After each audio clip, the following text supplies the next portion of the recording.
if you look at our executive branch, I'm going to talk about power in our country and who holds power and the disenfranchisement of women and other historically underrepresented groups from that. Look at our presidents. We have never had a woman president. That is striking for so many other developed countries.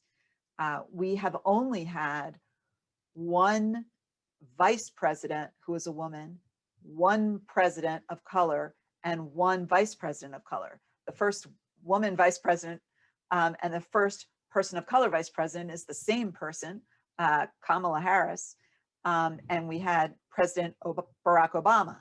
That is it in terms of the diversity of our presidents. So no female ever head of state and only one vice president. If we were at equality, we would be looking at a country that has about half women, half men heads of state.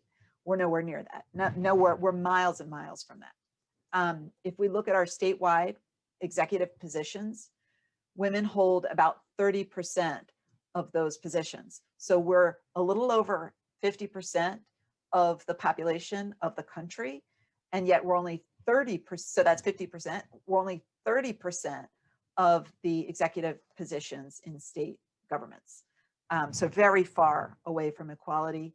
In the legislative positions, same thing, about 30% are held by women of those positions.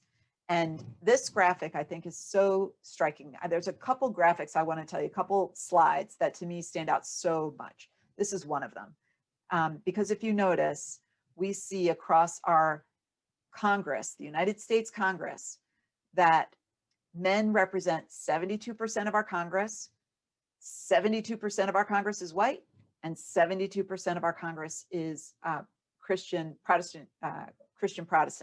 So what does that mean?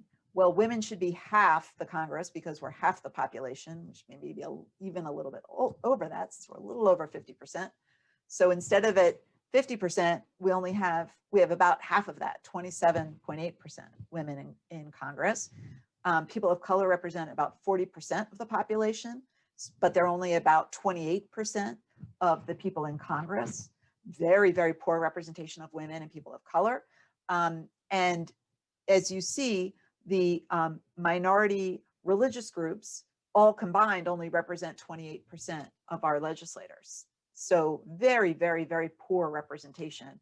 And these are the people who are supposed to represent us. They don't look like us.